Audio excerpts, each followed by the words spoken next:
నమస్కారం. Thank you media జనాలందరికీ నా కోసం ఇక్కడ వచ్చారు అందరూ మాట్లాడడానికి. సో, దానికంటే ముందు ఫస్ట్ వచ్చి నేను ఇది చెప్తాను. నేను యాక్చువల్లీ ఒడిస్సా బేస్ నుంచి. సో, నా పెళ్ళి ఇక్కడే అయింది తెలంగాణలో. సో, నేను తెలంగాణ కోడలిని, కానీ ఒడిస్సా కూతురిని. సో, ఇక్కడే తెలంగాణ కోడల్లాగా నేను రిప్రజెంట్ చేసిన లైక్ ఈ కాంపిటీషన్‌లో. ఇది గ్లామర్ గుడ్గావ్ నుంచి ఈ కాంపిటీషన్ జరిగింది. మిసెస్ వరల్డ్ ఇంటర్నేషనల్ అని. పెళ్ళి అయిన వాళ్ళ కోసం. సో, అక్కడ నేను తెలంగాణని ఒక కోడలుగా రిప్రజెంట్ చేసిన. అండ్ ఇక్కడే మిసెస్ కాన్షేక్ సార్‌ని చాలా థ్యాంక్ యూ చెప్తాను. పెళ్ళి అయిన వాళ్ళని ఇంత ఎంకరేజ్ చేయడానికి, ముందుకి వచ్చి అందరికీ సొంత టాలెంట్స్ చూపెట్టడానికి. సో, అక్కడే నేను నా టాలెంట్‌తో సహా అందరితో నుంచి కొంచెం కొంచెం నేర్చుకున్నాను. దానికే నేను చాలా చాలా థ్యాంక్‌ఫుల్‌గా ఉన్నాను వాళ్ళకి. దాంతో సహా నేను థ్యాంక్స్ చెప్తాను నా చెల్లికి. ఒక టాలెంట్ రౌండ్ అని జరిగింది. అక్కడే నేను 2 స్టేట్స్‌కి రిప్రజెంట్ చేసినాను. ఒడిస్సా అండ్ తెలంగాణకి. వెంకటేశ్వర స్వామి జగన్నాథ్ స్వామికి ఒక ఫ్లవర్ గార్లాండ్ ఇస్తున్నట్టు. ఎందుకంటే తెలంగాణ ఫ్లవర్స్ కోసం చాలా famous. And Jagannath Swami in return Venkateswara స్వామికి ఒక లడ్డు తినిపిస్తున్నట్టు. యాక్చువల్లీ అది రసగుల్లా, అంటే ఒడిశాలో రసగుల్లా చాలా ఫేమస్ అని. సో, ఈ పర్టిక్యులర్ థాట్ ప్రాసెస్ నాకున్న చెల్లి ఇచ్చింది. సో, అక్కడే ఆ రౌండ్‌లో చాలా చాలా మంది నాకు చాలా రెస్పెక్ట్ ఇచ్చారు. అది వచ్చిన తర్వాతనే అందరి ఇంప్రెషన్ నా మీద చేంజ్ అయిపోయింది. అండ్ మా హస్బెండ్‌కి చాలా థ్యాంక్స్ చెప్తాను. బికాజ్ ఆయన ఉండకపోతే నేను యాక్చువల్లీ ఏం చేయలేకపోతుండే. మన మాటల్లో ఉంది శక్తి వినా శివ్ శవ్ అని చెప్పి. అట్లానే మా హస్బెండ్ లేకుండా, ఆయన సపోర్ట్ లేకుండా నేను ఇంత దూరంకి వచ్చేది కాదు. అండ్ అందరికి పైన నా పేరెంట్స్‌కి, బికాజ్ వాళ్ళు ఎప్పుడో ఏదో ఒకటి కొత్తగా చేస్తూ ఉండాలి, ఏదో ముందుకు వెళ్తూ ఉండాలి అని నాకు ఎంకరేజ్ చేశారు.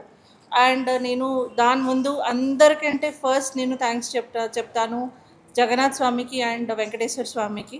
అండ్ మా అందరు ఫ్రెండ్స్కి, నా ఆఫీస్ ఫ్రెండ్స్కి, నా ఆఫీస్ కొలీగ్స్కి, నేను బయట ఉన్న ఫ్రెండ్స్కి అందరికీ థ్యాంక్స్ చెప్తాను, ఎవరెవరు నాకు ఎంకరేజ్ చేశారు.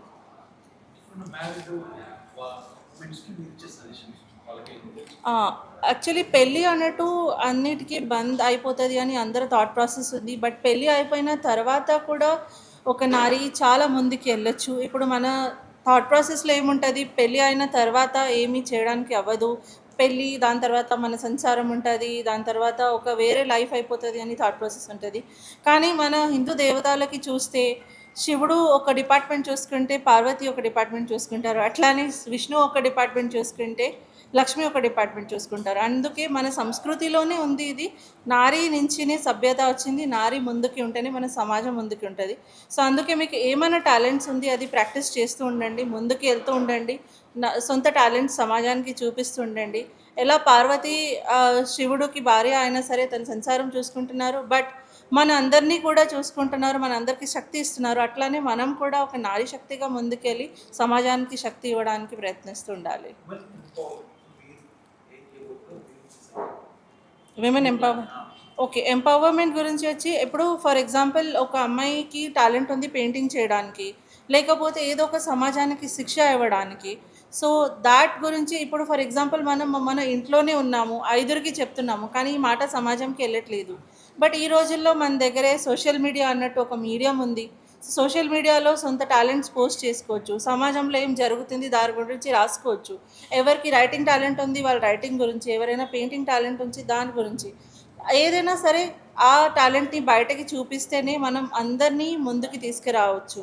ఎలా చెప్తారు కి బేటీ పడావో బేటీ బచావో అన్నట్టు, దానికంటే ముందు ఫస్ట్ వస్తుంది బేటీలకి, అంటే అమ్మాయిలకి మనం ఫస్ట్ చెప్పాలి. ముందుకి వచ్చి ఆ ఎదురుని ఎనర్జీ ఇస్తే, పవర్ ఇస్తే దాని రిజల్ట్ ఏమొస్తుంది అని చెప్పి. సో, అన్ని గృహిణిగానే కాదు, వర్కింగ్ విమెన్గానే కాదు, మనం ఏ రకంగా అయినా చేస్తూ సైమిల్టేనియస్గా మనం సమాజాన్ని చాలా ముందుకు తీసుకెళ్ళొచ్చు. ఇదే నేను అనుకుంటున్నాను విమెన్ ఎంపవర్మెంట్ అని చెప్పి. అంటే ఒక అమ్మాయి సొంతగా పవర్ తీసుకోవడం అండ్ ఐదుగురికి పవర్ ఇవ్వడమే విమెన్ ఎంపవర్మెంట్. గతంలో అంటే నేను ఒక 10 ఇయర్స్ ముందు నేను 21 ఇయర్స్ ఓల్డ్ ఉన్న టైంలో ఫెమినా మిస్ ఇండియాకి కాంటెస్ట్ చేసినాను.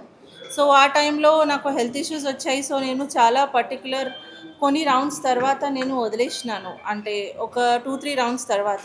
సో, ఆ కోరిక ఉండిపోయింది. దాని తర్వాత నా చదువు ముందుకు వెళ్ళింది. దాని తర్వాత జాబ్ వచ్చేసింది, పెళ్ళి అయిపోయింది. ఆ హడావిడిలో మళ్ళీ మనకి ఏదో ఛాన్స్ దొరకలేదు. ఇంకా డ్రీమ్ అది ఉండిపోయింది మాకు. ఇప్పుడు ఆ డ్రీమ్ ఫుల్ఫిల్ చేయడానికి వచ్చింది. కానీ ఆ లోపల నాకు తెలుగు కూడా వచ్చేసింది. తెలుగు కోడలుగా వచ్చాను. ఇక్కడ తెలుగు నేర్చుకున్నాను. తెలుగు అందరూ జనాలకి సొంత చేసేసాను. సో, ఇక్కడే తెలంగాణ వాళ్ళు నాకు చాలా ఆశీర్వాదాలు ఇచ్చారు.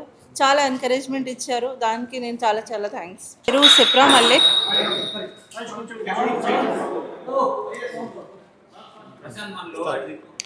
నా పేరు సిప్రా మల్లిక్. నేను Mrs world international season 4 participant and నేను మిసెస్ కాన్ఫిడెంట్ టైటిల్ గెలిచాను.